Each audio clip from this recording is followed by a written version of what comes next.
Assalamualaikum warahmatullahi wabarakatuh. Alhamdulillahi rabbil alamin. Alhamdulillahilladzi jama'ana lihadza wa ma kunna linajtami'a laula an jama'ana Allah. Nahmaduhu wa nasta'inuhu wa nastaghfiruhu wa nastahdihi wa natubu ilaih. Wa na'udzu billahi min syururi anfusina wa min sayyiati a'malina. May yahdihillahu fala mudilla lahu wa may yudlilhu fala hadiyalah.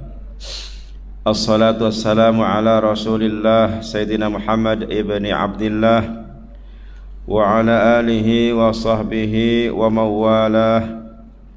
Qalu subhanaka la ilma lana illa ma 'allamtana innaka antal alimul hakim. Qala rabbi shrah li sadri wa yassir li amri wahlul 'uqdatam min lisani yafqahu qawli. Yarfa'illahu alladhina amanu minkum walladhina utul ilma darajat. Shadaqallahul azim. Amma ba'da. Yang dimuliakan para jamaah rahimakumullah, alhamdulillah, marilah kita sentiasa merafakkan kesyukuran atas segala limpahan kurnia nikmat Allah SWT. Hingga saat ini kita masih dikurniakan kesehatan, kelapangan dan istiqomah untuk terus kita mengimarahkan rumah Allah, masjid yang kita cintai, dan mengimarahkan juga majelis ilmu, taman-taman surga Allah yang ada di dunia ini. Semoga kita juga akan meneruskan kita berada di taman surga Allah di akhirat. Amin. Meneruskan kuliah tafsir kita malam ini, masih kita membicarakan, memahami, dan kita ingin mengambil sepenuhnya nasihat kandungan yang ada dalam surah Al-Waqi'ah, yang pada intinya menegaskan tentang adanya pembahagian manusia, termasuklah kita. Sebenarnya ini pembagian manusia daripada kaum yang terawal, daripada generasi Nabi Adam alaihissalam hinggalah generasi di akhir zaman, bahwa pembagiannya nanti kepada 3 golongan. Ya, 3 golongan inilah yang mesti kita risaukan, ke golongan yang manakah kita nantinya berada. Tentunya sikap sebagai orang beriman yang baik, kita tidak boleh terlalu confident atau menganggap diri kita ini sudah pasti berada di golongan yang terbaik ataupun golongan yang baik. Kita sepatutnya mesti ada kerisauan. Boleh jadi kita tidak layak, apatah lagi sebagai golongan yang terbaik. Golongan yang baik pun na'udzubillah kalau kita tidak layak atau tidak dilayakkan oleh Allah Subhanahu wa ta'ala. Jadi golongan yang terbaik ialah pertamanya golongan as-sabiqun, golongan al-muqarrabun, golongan yang sentiasa lebih awal, golongan yang sentiasa mendahului dalam segala kebaikan. Itu standar yang senang difahami. Ya, bukan kita ingin menunjuk bahwa kita sudah melakukan sesuatu yang awal lalu kita menunjuk diri kita adalah golongan tersebut. Tidak, ya, sama sekali tidak boleh ada sikap sedemikian. Tetapi usaha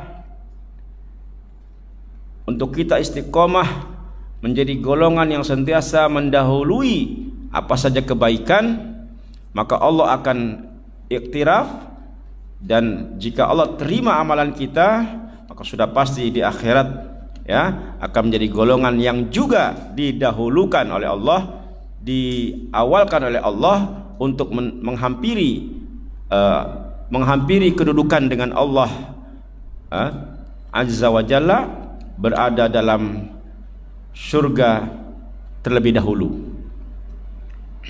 Ini sudah menjadi jaminan. Siapa yang sentiasa awal dalam kebaikan di dunia, maka akan diawalkan juga mendapatkan ganjaran ya dalam surga Allah yang penuh dengan kenikmatan.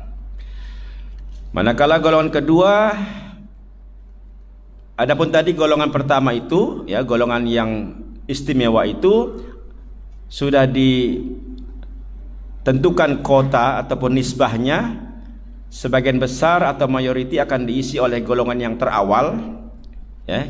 Ini sudah kita boleh pahami, golongan yang bersama para nabi ataupun para sahabat, dan sebagiannya akan diisi, sebagian kecilnya akan dipenuhi oleh golongan yang kemudian, golongan akhir zaman. Kemungkinan di antara kita juga boleh ya layak menjadi kumpulan yang muqarrabun itu, yang pertama yang istimewa. Manakala golongan kanan juga golongan yang berbahagia, golongan yang baik, golongan yang sudah dinisbahkan juga ketetapannya, penghuninya adalah sama rata, sama banyak, sama ada daripada golongan yang terawal, sulatum minal awalin, ataupun golongan yang kemudian sulatum minal akhirin, dia seimbang ya. Ini untuk golongan kanan. Jadi kemungkinan peluangnya lebih terbuka untuk golongan kanan ini, sama ada yang golongan terdahulu yang bersama para nabi ataupun para sahabat, ataupun kita yang berada di akhir zaman. Pada minggu lepas sudah dijelaskan, sudah dihidangkan, sudah ditunjukkan apa balasan, apa ganjaran, apa janji Allah SWT untuk golongan kanan ini. Sebagian sudah disebutkan, ada lagi yang tertinggal, tapi ini hanya pengulangan daripada pelajaran kita yang dahulu sebelum ditangguh, bahwa golongan kanan nanti akan berada di suasana pepohonan, yaitu pohon yang bernama pohon bidara ya. Ini sudah jelas. Jadi ini satu message juga lah ya, kita orang Islam ini sepatutnya kenali pohon bidara itu, dekati, dan kalau boleh miliki. Saya boleh katakan secara pribadi, saya sorkan tuan-tuan yang belum tanam pokok bidara, tanamlah ya, cari bibit, tanam ya. Macam saya nampak di rumah beberapa jamaah lah, saya nampak rumah Tuan Haji Yunus ada, di rumah Tuan Haji Kuazam ada, itu pokok bidara, nampak kan, dia memang itu adalah pokok surga. Bukan kita ingin orang bilang mengagungkan pokok itu, tapi ini kita ambil apa yang disebutkan kelebihan pokok bidara ini ya. Termasuk juga balasan untuk orang golongan beriman ini juga dalam tempat yang penuh dengan pokok pisang lagi. Ada pisang yang tersusun, wa talhim mamdud. Jadi pohon pisang ini pun salah satu pohon surga, buah surga. Jadi tuan-tuan yang belum ada pisang di rumah ataupun di pohon ya, boleh tanamlah ya. Jangan harapkan beli saja. Kurangnya mungkin satu imbasan lah ya, satu connection ya. Semoga rumah kita, kawasan kita itu menjadi seperti surga. Ada pohon bidara, ada pohon pisang ya. Tak kira lah pisang apa kan. Walaupun sebenarnya apa yang ada di surga nanti lebih hebat, jauh lebih hebat daripada apa yang mungkin tuan-tuan tanam ya. Pohon bidara itu nanti memanjang sepanjang tak terjangkau, panjang, mamdud kan, mamdud panjang. Dan sidratul muntaha, di mana yang dikatakan sebagai tempat akhir ya, boleh katakan akhir bagi kita lah ya, digambarkan begitu, di mana Rasulullah SAW bertemu dengan Allah dalam mi'rajnya. Sidratul muntaha itulah pohon bidara yang paling akhir, paling atas ya. Seterusnya balasan yang disebutkan juga air yang memancar ya, air yang boleh diminum, buah-buahan yang banyak, yang sentiasa tersedia, stok sentiasa ada, tak pandai habis. Bukan macam kita di dunia ini, kadang-kadang kita duduk di restoran minta air lemon habis, dibilang lemon susah sekarang, tiada yang antar. Tapi di Bataras ada pula kan. Jadi memang di dunia masalah, kadang-kadang stok habis. Sekarang sayur pun dibilang mahal sebab kekurangan ataupun ada masalah barangkali di ladang kan. Di surga ya tidak pandai putus dan tidak pernah terhalang untuk menikmati apa saja buah-buahan. Nah, satu lagi yaitu tilam-tilam yang tinggi. Tinggi maknanya bukan kedudukan tilam tuli tinggi, tetapi ketebalannya itu. ya. Tilam itu sangat tebal lembut. Ya, kita fahamlah, kita pun di sini cari tilam yang lembut. Ya, kenapa? Seronok, ya. Macam kita boleh menikmati tilam itu, berbeza dengan tilam yang keras. Apalagi tilam yang pandai kemek itu kan, habis terus satu malam saja sudah tak ada rasa sudah. Ya. Tapi di dunia dengan berbagai jenama, dengan harga yang macam-macam, tentu ada juga ketidakpuasan kita. Di surga bagi golongan kanan, tilam-tilam ini dijamin tebal, lembut, dan tentunya ada pasangannya di atas tilam. Minta maaf, kita cerita balik, bukan soal cerita ranjang, ya, bukan soal cerita dewasa, tapi inilah kenikmatan surga yang Allah jelaskan di sini. Karena ada ayatnya, inna ansha'na hunna artinya perempuan. Allah menjadikan atas tilam itu wanita-wanita, hunna, ya, wanita-wanita yang kita kenal sebagai bidadari. Nah, itu nama dalam bahasa Melayu lah, ya. Tapi dalam Al-Quran disebut hurun ain, ya, hur yang bermata jeli, bermata jelita. Nanti kita kalau ada di sanalah baru kita nampak, oh inilah, ya, inilah yang dikatakan hurun ain ataupun bidadari. Allah jadikan itu sebagai pasangan, sama ada ianya kejadian ataupun makhluk yang baru, ataupun sebenarnya mereka adalah istri kita, istri-istri yang di dunia. Dan sekiranya mereka itu adalah istri-istri ataupun satu istri, bagi yang satu lah kan, kalau yang dua ya dua istri, pasangan kita di dunia nanti sekiranya layak juga berada dalam surga, menjadi pasangan di sana, dan mereka lah menjadi yang dikatakan bidadari itu, malah mereka lebih cantik, lebih jelita dibandingkan bidadari yang lokal, ya, yang ada di sana. Ini kira bidadari yang import lah daripada dunia kan. Ada bidadari dua jenis, ada bidadari yang tidak pernah ke dunia di sana saja, ada bidadari yang sudah ada di dunia, maksudnya istri-istri itu sekiranya nanti di surga ataupun di akhirat bersama suami-suami mereka. Itulah istri-istri Rasulullah SAW. Ketika Rasulullah SAW wafat, memang tidak dibolehkan menikah dengan siapapun, karena mereka sudah diberikan balasan untuk berada bersama Nabi SAW dalam surga. Sebab itu dia punya syarat, ya, suami yang akhir itu yang akan bersama di dalam surga, kalau dalam surga, ya, bagi kita lah. Tapi Rasulullah memang sudah pasti dalam surga kan. Apalagi ciri khasnya ataupun kelebihannya bidadari itu, Allah jadikan mereka itu gadis, abkar gadis. Kita tahu dalam dunia ini ada status, ada perbezaan, kan?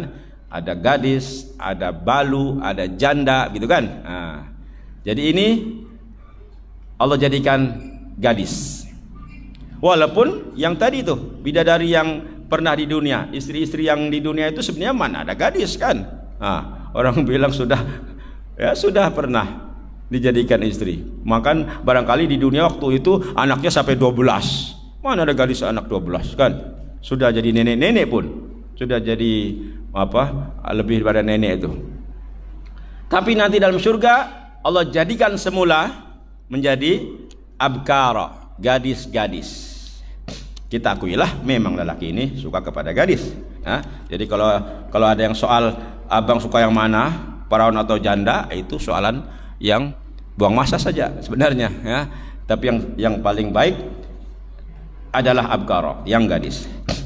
Selain itu uruban atsroba. Uruban, inilah uruban yang paling susah kita gambarkan. Uruban artinya penuh dengan gelora cinta, rasa sayang bidadari itu kepada suaminya di surga, ya, meluap-luap, hebat, kalah cinta di dunia itu, ya. Cinta di dunia ini palsu. Ada istilahnya, ada uang abang sayang, kan? Tidak ada uang abang melayang. Mungkin ada yang begitu. Tapi yang ini memang cinta yang tulen, meluap-luap sehingga penuh dengan Yalah, kalau kita katakan nafsu itu nafsu dunia, tapi itu nafsu akhirat, tidak sama, ya. Itu adalah nafsu yang suci, auruban, ya. Sehingga sampai dikatakan tafsir di sini, tapi saya tak sempat ulang, cuma kita ingatlah, sehingga memerlukan kekuatan untuk menampung rasa cinta itu, menampung rasa cinta bidadari itu perlu kekuatan. Allah bagi kekuatan. Allah bagi kekuatan. Jangan risau, don't worry. Ya, tidak sama di dunia. Di dunia ada yang berangan-angan istri 4, ada kekuatan tiada. Ya, ini yang bukan kita mengada-ngada lah. Tetapi ini memang ada huraian tafsir. Di surga nanti Allah bagi kekuatan sehingga apa yang Allah berikan itu betul-betul dinikmati. Ya, dinikmati. Dengan tilam-tilam yang tinggi, lembut, dengan bidadari yang gadis dan penuh rasa cinta, dan juga atroba yang seumur, sebaya, mananya muda. Kan penghuni surga akan dimudahkan semuanya, dan pasangannya pun muda. Tidak ada istilah istrinya lebih tua. Kalau di dunia banyak istri lebih tua, malah jadi isu lagi. Istrinya tua kaya, ini kenapa yang muda mau? Ini mau duitnya saja dibilang. Sampai dia marah-marah. Mana ada? Saya pun kaya juga, Pak. Begitu. Sampai jadi isu kan. Sebab itu memang di dunia jadi isu kalau kawin beza umur, apalagi yang sangat jauh. Tetapi di surga tak ada fitnah. Tak ada fitnah. Sebab itu disamakan umur, dijadikan sebaya antara penghuni surga dan juga pasangannya. Ingat, inilah untuk semuanya ini untuk golongan kanan, li ashabil yamin. Jadi Allah sudah terangkan apa-apa saja yang Allah akan kurniakan dalam surga, ya, sudah kita sebut tadi, diakhiri dengan li ashabil yamin. Itu adalah untuk golongan kanan. Masih tidak percaya juga? Ini ayat Quran, ya, li ashabil yamin. Ashab tuan-tuan ataupun pemilik, al yamin kanan. Ya, maksudnya yang berhak menjadi golongan kanan. Belum lagi yang tadi itu muqarrabun yang terbaik. Ya, kita tak perlu membezakan begitulah, ya. Ini Allah Maha Adil, ya. Mana untuk yang as-sabiqun, yang muqarrabun, mana yang untuk ashabul yamin. Jadi sudah diterangkan juga tadi bahwa penghuni golongan kanan ini sama rata antara golongan yang terawal, sulatu minal awalin, ataupun golongan kemudian, sulatu minal akhirin. Jadi kita sama-sama memiliki peluang yang sama. Seterusnya kita hayati pula, kita renungkan pula golongan kiri, ya. Sebab inilah golongan yang ketiga ini yang kita perlu rasa risau. Mungkin sebab nanti penilaiannya kan semuanya akan ditentukan di akhir kehidupan, ya, bukan di awal, bukan di tengah, di akhir kehidupan. Jadi itulah kita tidak boleh merasa kita ini sudah yakin, sudah ada kepastian. Tidak. Nah, selagi masih ada kehidupan, selagi masih ada hayat kita ini, ya, kita masih dicabar untuk mencari yang terbaik, ya. Jadi kerisauan mesti ada. Boleh jadi kita nanti, ya, mendapatkan golongan yang ketiga yang sangat, ya, sengsara. Wa ashabus shimal ma ashabus shimal. Dan golongan kiri, alangkah sengsaranya golongan kiri. Ini balasan. Ya, kalau tadi ganjaran, ya, kebaikan biasanya kita panggil ganjaran. Kalau untuk hukuman, siksaan, ya, ini boleh kita ambil sebutan balasan. Manakala balasan untuk golongan kiri, mereka akan berada dalam fi samumi wa hamim. Samum artinya dalam suasana angin yang amat panas. Berada dalam tempat yang penuh dengan angin yang panas. Wa hamim, dan air panas mendidih. Serba panas. Angin panas, air panas. Angin panas membuat kita haus. Haus pingin minum pula air panas. Ya Allah, ya. Ini golongan kiri. Selain itu wazillim min yahmum, sama juga seperti golongan kanan, ada naungan, ada lindungan. Kalau golongan kanan, lindungannya sejuk, tak menyengat dan tidak menyilaukan. Dia suasana dia redup-redup seperti suasana mau hujan lah, ya. Dia menyejukkan. Manakala golongan kiri ini naungannya adalah miyahmum, yang penuh dengan naungan asap yang hitam. Jadi ada naungan seperti ada atap dan di bawahnya asap hitam saja, bermakna dalam kegelapan, ya, dalam kegelapan. Ini golongan kiri. La baridu wala karim. Tentunya keadaan begitu apa dirasakan? La barid, tidak sejuk. La barid, panas kan? Wala karim, dan tidak menyenangkan, tak selesa.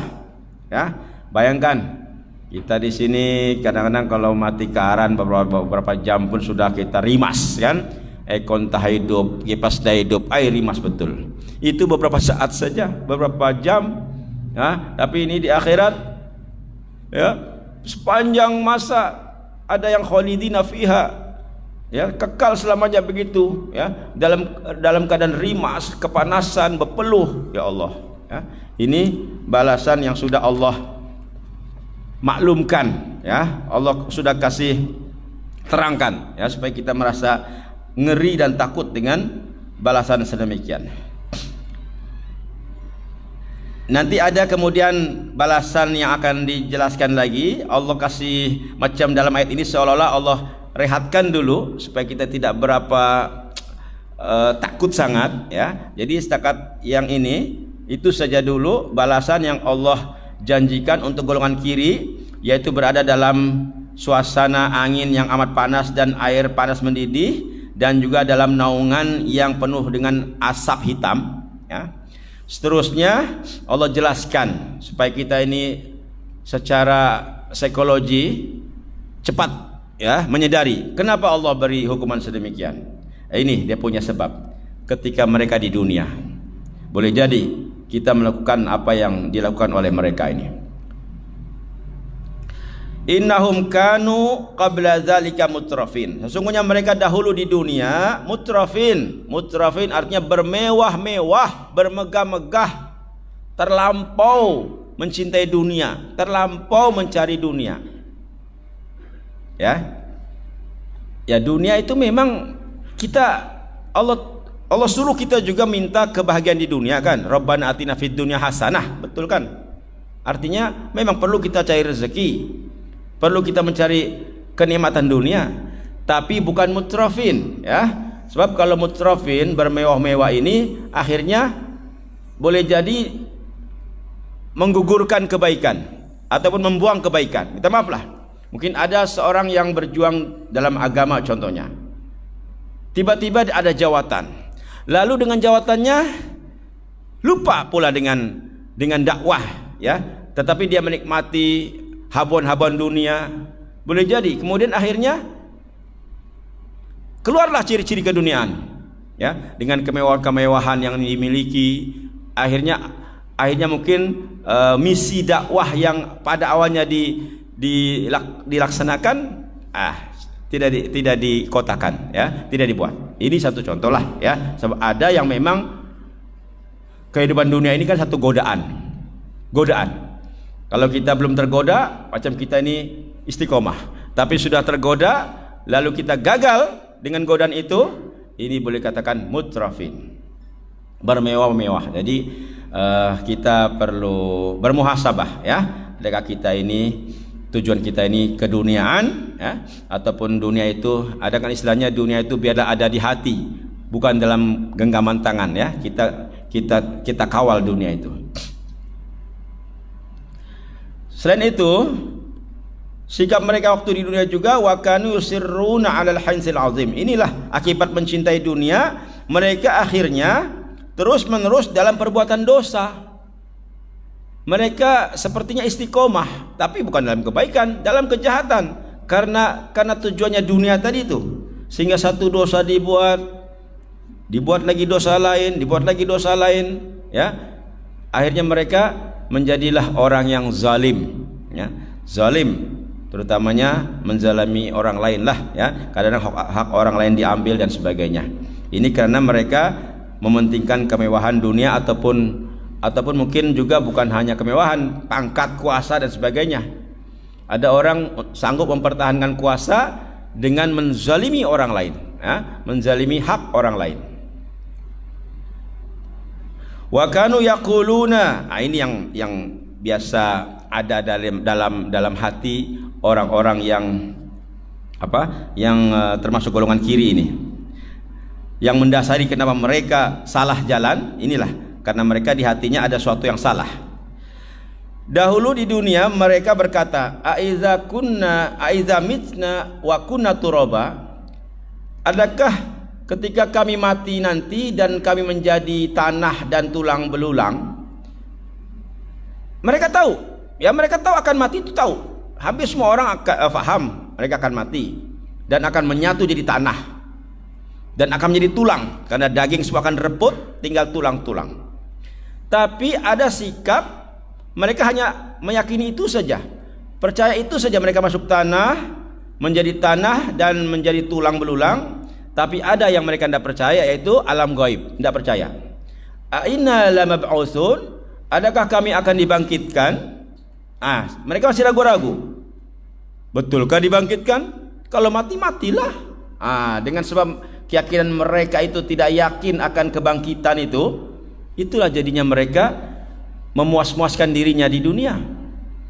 Karena bagi mereka kalau sudah mati, matilah. Tidak ada perhitungan tentang pahala dan dosa.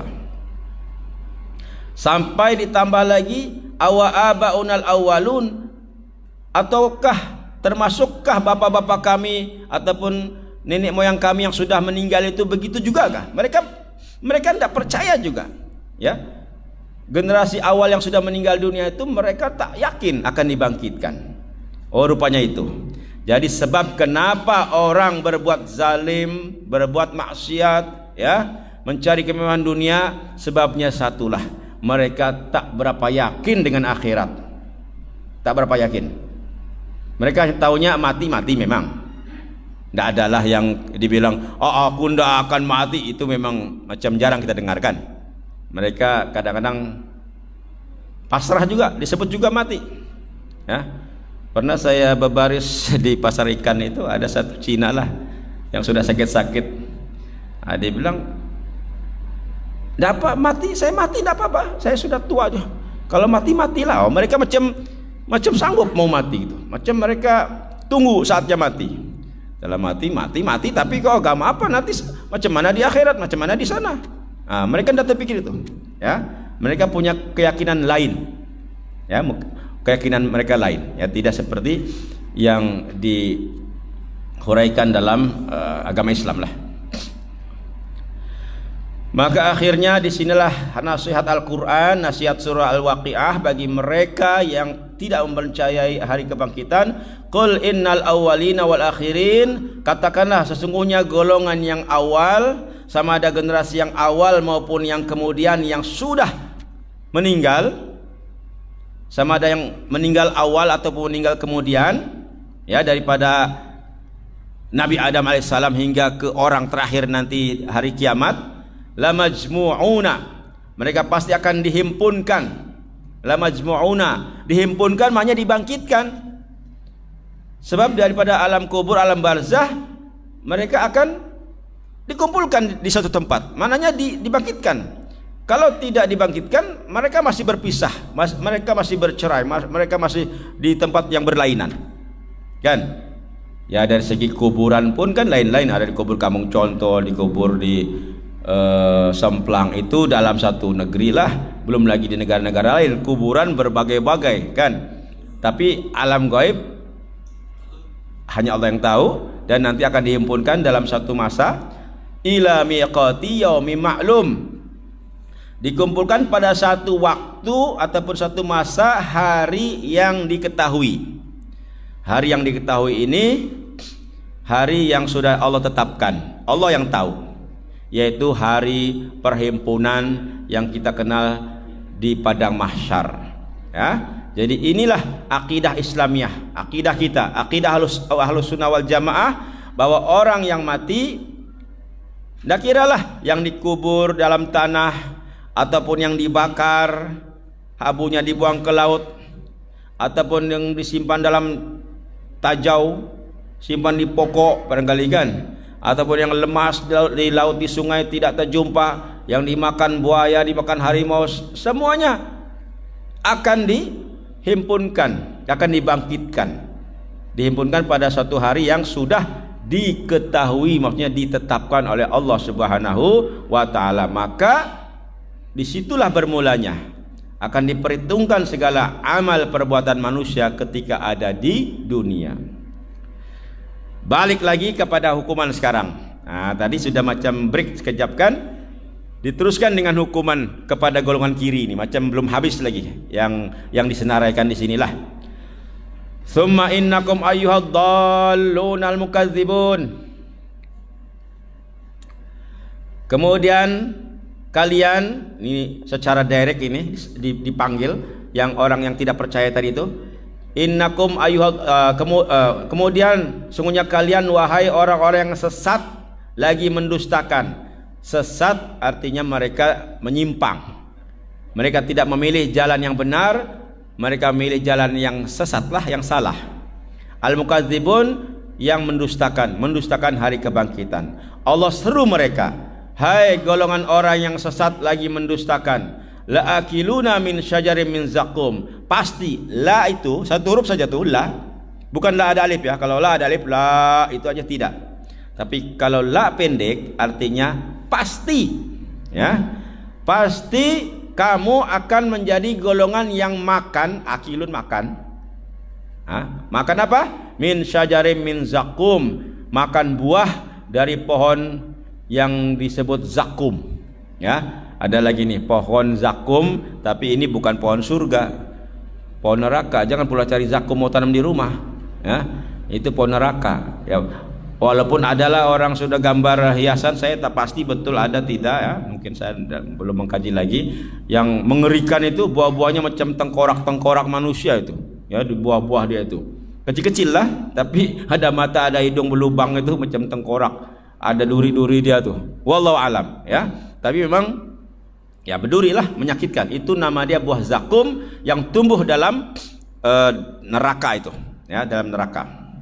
Itulah makanan golongan kiri itu, ya. Golongan kiri yang disebut juga sebagai ad-dallun al-mukadzibun, orang-orang yang sesat, ya, yang kita baca dalam Al-Fatihah itu waladdallin, itu dolin sama lah itu. Ini dolun ya, lin dengan lun, tapi artinya sama, golongan yang sesat.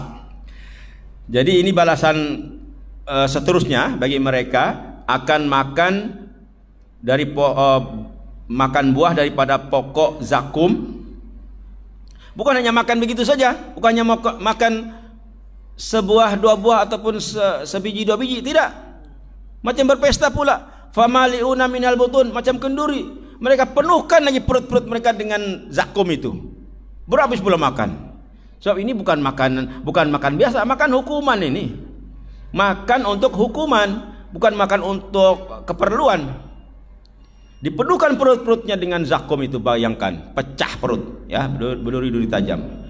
Fasyaribuna alaih minal hamim, sudah perut penuh, sesak, pingin minum mereka minal hamim, daripada air panas yang mendidih. Minum pun begitu juga, bukan minum yang seteguk dua teguk, minum pula berhabis. Fasyaribuna syurbal him. Him apa him? Him artinya unta yang kehausan. Unta yang haus, unta itu jarang minum, tapi sekali minum satu perigi habis, kan? Inilah penghuni neraka ini. Begitu haus minum air panas mendidih, baru habis pula minum air mendidih. Ada duri, ada air mendidih. Masya Allah, apa jadi dengan perut itu? Pecah, ya, hancur, sakit, tidak boleh dibayangkan.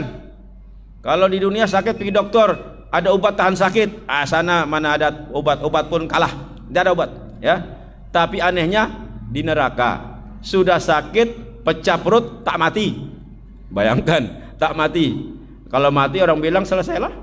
Kalau kita di dunia nampak orang sengsara kan, eksiden ke apa, baguslah dia mati, bilang kan. Bagus mati, pasal apa? Kalau mati tidak rasa. Di neraka tak ada mati, jadi terus merasakan kesakitan. Hadza nuzulhum yaumaddin, ini keadilan Allah. Hadza ini nuzuluhum, hidangan. Nuzul itu hidangan. Inilah hidangan mereka di hari pembalasan. Jamuan mereka itu, ya. Jadi balasan untuk golongan kiri. Kalau yang awal itu disebutkan tentang tempatnya macam mana dengan angin panas, asap panas, kan? Air mendidih juga. Dan yang kedua ini balasan tentang makan minumnya di neraka. Ini semua hidangan mereka pada hari pembalasan. Karena mereka tidak mempercayai hari kebangkitan. Mudah-mudahan dengan penjelasan ini kita semakin yakin, kita yakin ini semua bukan untuk kita menggertak, ya. Ini adalah janji Allah, ya, yang baik, yang nikmat untuk yang orang baik. Janji Allah pasti akan dikotakan, ya. Allah tidak mengkhianati janji. Manakala yang tidak baik ini, itu juga janji Allah untuk golongan yang derhaka, yang bermaksiat, yang sesat, yang tidak mempercayai hari kebangkitan. Insyaallah kita dapat mengambil iktibar daripada tafsir surah Al-Waqiah ini, insyaallah. Wallahu a'lam bissawab. Allahumma amin ya Allah. Bismillahirrahmanirrahim. Allahumma arhamna bil Qur'an.